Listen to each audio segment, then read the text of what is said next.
ہفتے میں 7 دنوں میں ایک دن بابرکت بنایا، وہ جمعہ کا ہے۔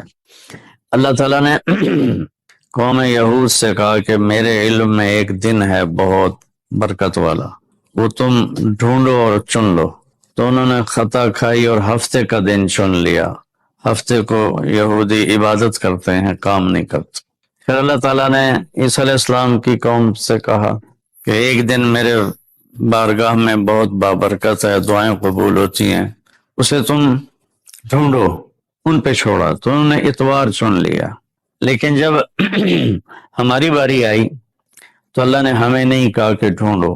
اللہ نے اپنے محبوب کی محبت میں جناب رسول اللہ صلی اللہ تعالی علیہ وسلم کی طفیل اللہ تعالیٰ نے ہمیں خود بتا دیا کہ وہ جمعہ کی رات ہے اور جمعہ کا دن ہے۔ یہ سب سے بہترین دن ہے جمعہ کا، اور پورے سال کے لحاظ سے جمعہ کی رات سب سے بہترین رات ہے۔ خصوصی طور پر پھر شب قدر سب سے اعلیٰ ہو جاتی ہے، لیلۃ القدر سب سے اعلیٰ ہو جاتی ہے۔ تو وہ 21، 23، 25، 27، 29 کی راتوں میں کوئی ایک رات ہوتی ہے، تو وہ اللہ تعالیٰ نے بہت ہی بابرکت بنائی۔ اللہ ہمیں نصیب فرمائے۔ تو جمعے کا دن اللہ تعالیٰ نے پسند فرمایا، اس میں ایک گھڑی دعا کی قبولیت کی ہے، وہ چھپی ہوئی ہے۔ اس گھڑی میں جس خوش نصیب کو ہاتھ اٹھانے کی دولت مل جائے وہ دعا فوراً قبول ہوتی ہے اور سیدھی عرشوں پر جاتی ہے۔ علماء نے اس میں تحقیق کی، ہر ایک نے اپنے اپنے خیال کے مطابق۔ بعضوں کے نزدیک جب امام خطبے کے لیے ممبر پہ آتا ہے تو وہ دعا کی قبولیت کا وقت ہے۔ بعضوں کے نزدیک جب دو خطبوں کے درمیان بیٹھتا ہے تو وہ وقت دعا کی قبولیت کا ہے۔ اور بعضوں کے نزدیک عصر سے مغرب کے درمیان کوئی بھی گھڑی اللہ کی بارگاہ میں دعا کی قبولیت کی ہوتی ہے۔ تو جمعہ کی نماز کو اللہ کے نبی نے بہت اہم قرار دیا، اور ارشاد میں بڑے دکھ کے ساتھ یہ حدیث بیان کر رہا ہوں۔ میرے نبی نے فرمایا جو 3 جمعے مسلسل چھوڑ دیتا ہے وہ میری ملت سے خارج ہو جاتا ہے، میری امت سے خارج ہو جاتا ہے۔ تو میں اپیل کروں گا ان بہن بھائیوں سے جو نماز میں سستی کرتے ہیں، کم از کم جمعہ ضرور پڑھ لیا کریں۔ عورتوں پہ جمعہ فرض نہیں ہے، مردوں پہ فرض ہے۔ تو میں کہا کرتا ہوں جو دوست ملتے ہیں جی نماز نہیں پڑھی جاتی، تو میں ان سے کہتا ہوں ایک نماز 5 میں سے طے کر لو اور ایک جمعہ طے کر دو، 2 نمازیں شروع کر دو۔ جس نے بھی اس پہ عمل کیا وہ 5 وقت کا نمازی بن گیا۔ تو جمعہ کی نماز کے بعد جمعہ سے جمعہ تک کے جتنے گناہ ہوتے ہیں وہ اللہ تعالیٰ معاف فرما دیتے ہیں، اور جو جتنی جلدی جا کے بیٹھتا ہے امام کا خطبہ سننے کے لیے اس کو اتنا زیادہ اجر ملتا ہے۔ تو آج رمضان کا پہلا جمعہ ہے کہ ہم اس کا اہتمام کریں۔ رمضان المبارک میں جنگ بدر ہوئی، 17 رمضان جمعے کا دن، اور اللہ نے قیامت کو بھی جو قائم کرنا ہے جمعے کا دن۔ تو ہر دن اللہ کی بارگاہ میں بابرکت ہوتا ہے اگر ہم اس میں اللہ کی مان کے چل رہے ہیں، اور رمضان شریف میں خاص طور پر، اور پھر جمعہ ہو تو خاص طور پر اس میں ہم اپنے عبادت کو بنائیں۔ درود شریف جمعے کے دن کا مبارک عمل ہے، کثرت سے درود شریف پڑھنا، اور 300 دفعہ جو درود شریف پڑھ لیتا ہے وہ کثرت میں شمار ہو جاتا ہے، اوپر کی کوئی حد انتہا نہیں ہے۔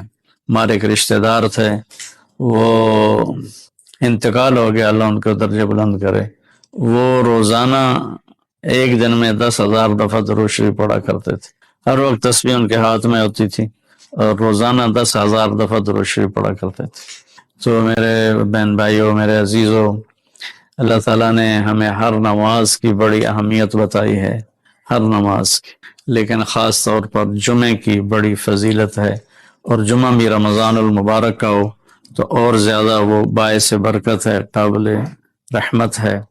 تو روزے کا بھی اہتمام ہو اور ساری نمازوں کا اہتمام فرمائیں، کوئی باجماعت پڑھنے کی کوشش کریں، کوئی جماعت سے رہ جائے تو پھر اس کو چھوڑے نہیں، اسے ضرور پڑھ لیں، کہ نماز کی اللہ تعالیٰ نے جتنی تاکید قرآن میں کی ہے اور کسی کی اتنی تاکید نہیں کی، اور اللہ تعالیٰ نے 10 دفعہ